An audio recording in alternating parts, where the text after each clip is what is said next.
Hello, it's Miles. So if you don't know who I am, I'll catch you up to speed. Great, now we know each other. Let's talk about people who hate you. I have contributed a lot of content online promoting this idea that it gets better. I think that is and isn't true. What gets better? I think it's the relationship you have with yourself. As you get older, with time, you deepen your understanding of who you are and your worth. And that self-awareness is what turns into self-love. And that becomes the sort of armor that you have, right? So if someone criticizes you, it doesn't shake your entire sense of self, right? You're not gonna internalize those words. If I say, hey, your hair looks fucking stupid, you're not gonna be like, damn, I gotta go change my hair now.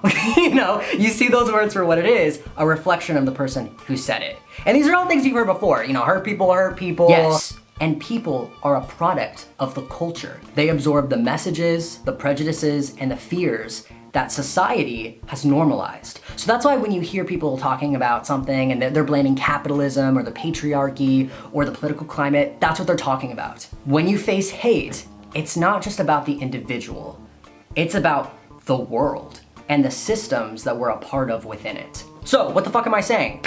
It's gonna get better, presumably LGBT person watching this video, and you will continue to face hate. So let's talk about how to get through that.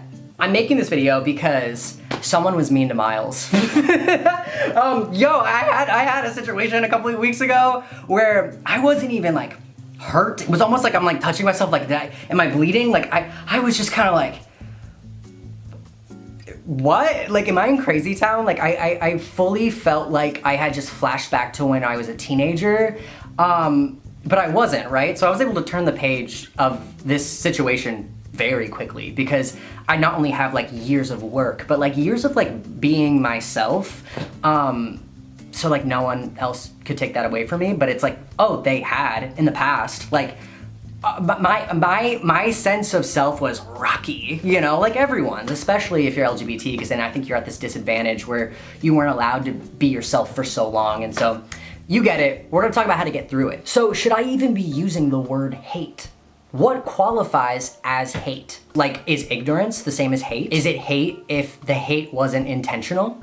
So we're talking about hate. Let me give you examples from my life. I grew up with two parents. One, I believe I experienced active hate from. Direct aggression, direct opposition. And another parent I would call passive complicity. A lack of support. Someone that sees someone else being mistreated and doesn't do anything about it. Which doesn't come from hate. It definitely can amplify it, but it's not a hateful act in itself. It could come from indifference, but it could also come from fear.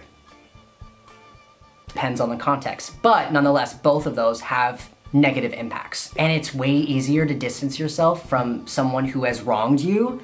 It's a lot more complicated to feel wronged by someone who didn't do anything wrong. They didn't do anything.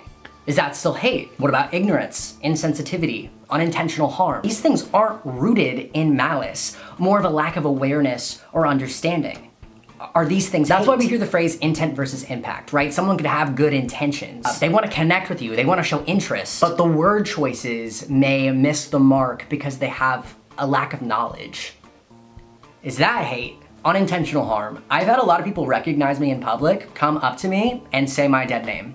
They have all this energy and this excitement and they come up to me and they say something along the lines of, oh my God, I've known you since you were blank. And you feel awkward, you feel energy, and you blurt something out as a way to try to connect. Them saying my dead name to me in that context is just an unintentionally harmful way to try to relate to me. Would you say that's hate? Insensitivity. I've had experiences with people where we're having a conversation and they don't know I'm trans, and midway through it is somehow revealed and they immediately switch the conversation to asking a personal question about my body. It's insensitive. And I think it's absorbed through the not lack of trans media, but I think the lack of trans media made by trans people. It's from what they've heard, right? And there's this stereotype that trans people hate their bodies, want to change it, and the world has the right to know, right? Or else you're fooling us.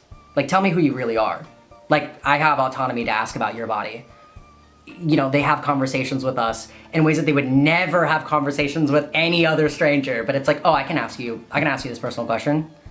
They feel like they have the right to know. Is that hate?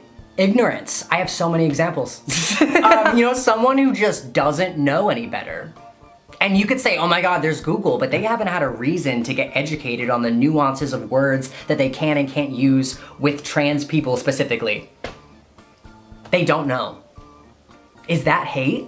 With those 3 examples, what I've learned is you can be hurt and still see the good in others. I think as a young trans man, I was so focused on this imaginary finish line that I created, this checklist that I needed to go through for transitioning. And this was partly for me and partly so I would never be hurt again. Because I felt like all of the hate, all of the harm that I was feeling was rooted in the way people saw me and not just the way the world can be. So what we've been doing in this video is we've been looking at the negativity that people can give us, right, as LGBT people. But if you take out the LGBT context, everything still stays the same. You are not impervious to harm if you never came out. I know that feeling of being alone and thinking, oh my God, did I choose this? Like I thought coming out would solve everything. I felt so stoked that like I knew who I was, and now, oh my God, everyone hates me. It's easy to forget that you will never live a life without struggle. And as long as you are living authentically and you're doing the best by you, you did it. So there's levels to hate that you can give and you can receive, right? What do you do when you encounter it? Good advice I was given is that it is rare that the person perpetrating the harm is the best person to immediately process it with. You don't have to have, and this is like my problem, right? It's like you kind of feel like, I think it's like that ego death. It's like, oh no, like I have to be able to, say something right back to you that changes your mind and changes the world. It's like, no. If someone says some shit to you, you don't have to have a perfect correction or a perfect response. What is really great to have is a network of people, of friends that know you and understand you, a community of people. That's why I'm always talking about therapy resources. That's why I'm talking about the Trevor Project. It's like if you don't have a good solid network of people that are trusted, that know you, that understand you, that are safe people around you, you can get that in other ways and bounce things off of. The way I think about it is it's not my job to change someone else. It's my job after I get these really big feelings to make sure it doesn't change me.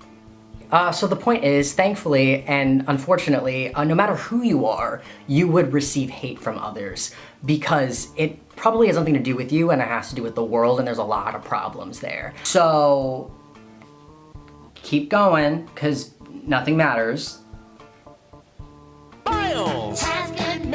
And obviously, I'm not an expert. All of this is backed by I'm a person in the world who may identify similarly to you, and this is how I've absorbed things around me and how I get by. Growing up LGBT, not having siblings, and then not having familial support after coming out, the internet has always felt like my family, and the people that watch me, I always feel like are my siblings. So, sup?